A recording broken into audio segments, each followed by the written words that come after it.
സന്ധ്യ പൂത്തതിവിടെ ആഹാദിസർഗ താളമാർന്നതിവിടെ.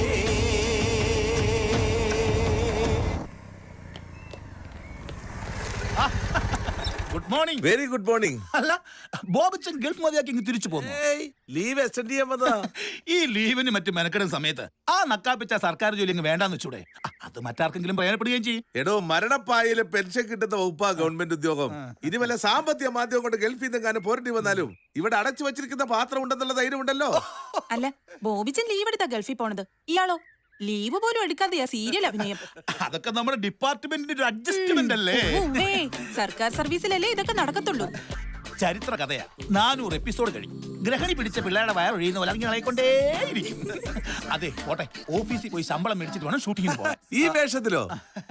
TV കണ്ടിട്ട് ആർക്കും തിരിച്ചറിയാൻ പറ്റുന്നില്ലെന്ന ഭാര്യയുടെ പരാതി. അതാ ഇവിടെ ഇങ്ങനെ ഒരു ഫാൻസി ഡ്രസ്. വരട്ടെ. ഓടിച്ചോ, മരിക്കുന്നത് വരെ സർക്കാർ ജോലി നമ്മോടൊപ്പം ഉണ്ടാവും. പക്ഷെ മരിച്ചു കഴിഞ്ഞാൽ നമ്മളെ ഓർക്കാൻ ഈ സീരിയൽ മാത്രമേ കാണൂ. വരട്ടെ. സന്ധ്യ പൂത്തതിവിടെ